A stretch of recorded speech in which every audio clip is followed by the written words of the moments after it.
dental miccantoɓe rendo on calminama lawol ɗimmol on ñaganama kadi ɓural ɓamtare e nane en puɗɗinoma wadde lefol taw ngol juuti kadi hawri kadi en keeɓi erama eyyi ko artude seeɗa tan ha joni de nder yewtere nde saabu mayre wadde fayida ko ɗum addani en kadi hande wawde nadde nde tawno alay saago tawde kadi wiya ko miccantoɓe rendo sa e sa fof ene poti addude jewte taw ko jewte guurɗe ɗe ene ballita rendo mumen ha tengti e rendo ala e sago tonte walla e laabi ɗi ne mbawa fewnude gurdam mumen ha ko ɗum saabi so tawi en jerodiri hanki e hande de e gueɗe hen kewɗe en mbiyani hande o moƴƴani kono noon so tawi en dokki yeruji kewɗi ene wayno mbiyen to banggue hanki to ɓurno tigui rigui wadde fayida to banggue ganduɗa hoore maɗa kotki e banggue ganduɗa hoore maɗa gondigal e banggue foof koto hanki to so tawi jomumen ene timtido koye hanki poti timtidade beele mbawma tigui rigui fewnude hande o ha ko ɗum saabi sen garti to banggue wonande koddigal hanki koddigal wonno ko Cukket News sen mbi Cukket News noon firti ko wasde woɗɗodirde ko suuduma e suudam ene takkodiri e kulama e kulam ko hono noon dindere ma e dinderam ene kuccodiri dankima e dankam ene kuccodiri e ko hono noon to banggue kala meɗen ene taari en kala hen ko jeccirɗen eɗen jiiya aɗa yiya ɗo mbanmi hudumam mboɗo yiya hudumma e kadi to banggue wonande pooye men e takkodiri fooyram nani fooyre ma nani ɗen pooye noon ko kanje goni lewlewal ganduɗa hoore maɗa galle o kono kadi ko kanje goni lewlewal ɓerɗe ɗe so tawi pooyeɗe kuɓɓama e galle o e gansanga ala ganduɗa hoore maɗa lewlewal hande ngal hono no mbiren sen kaali francinkore e kuura e on saa ko pooye ɗen pooye kadi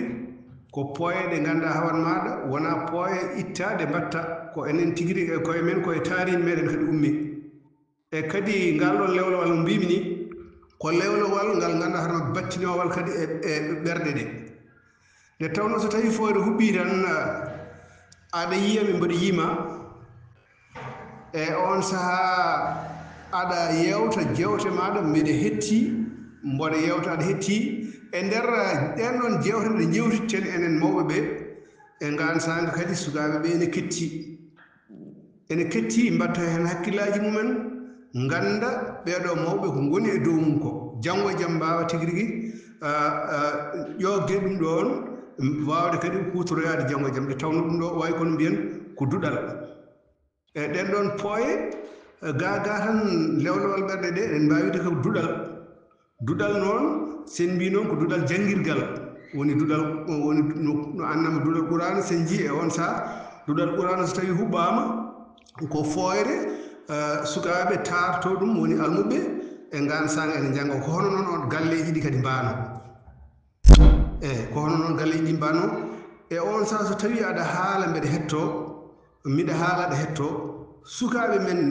ɓe koye mumen ene ketto ene ƴooga hen hunde ene ƴetta hen ko ganduɗa kene naftoro janggo e jaam ko ɗum woni kala yontande hawrunode e ɓen ɗon mawɓe e gansanga wonko nokki ko heewi e gansanga gartiri hande ko ɓen ɗon wonɓe ɗo hande ɓe noon ponno ƴewde kadi artirde ɗum kadi e aroɓe eyyi nde tawno yewtere nde e saabu mum wurde ala e welde ala e saago mbawen junnade hen garten oto banggue wonande sen garti oto banggue minen liiduɓe ɓe komin jiiɗi ko kodde so tawi kodde dakkanoma e on saaha jomum so dakki kodde mum kodde foof e famɗude moni foof tamanan ɗum ɓoɗel mum rewa galle o nde tawno galle o wona aɗa taaɓe aɗa yaha ala ko onon fof gonɗuɗo gotel tamande dokka suka e mawɗo debbo e gorko mon fof tamana ɗum tamande ɓoodde kodde muuɗa ayi ko tamata ɗeɗon tamande e jungo ma ummade e jungo ma faade e maɓɓe ɗon kadi wonko battinta e hakkude moɗon ɗum ɗo fof ko hunde fonde kadi yurnitede to banggue hanki wadde so tawi en kaali to banggue hanki gueɗe mum kewɗe kadi en ƴeewi kadi en jurnitima kadi en jangguitima hen ma wot ko ɓeyden en e hande men ha heewa no fewi no fewi no fewi bandiraɓe musidɓe tedduɓe e sikki ala yewtere nde e fayodinde e tigui rigui ɗum woni sababu joguiɗen kadi softede e nadde hen e sikki ala yo Allah waat jaam waɗa moƴƴere on beltanama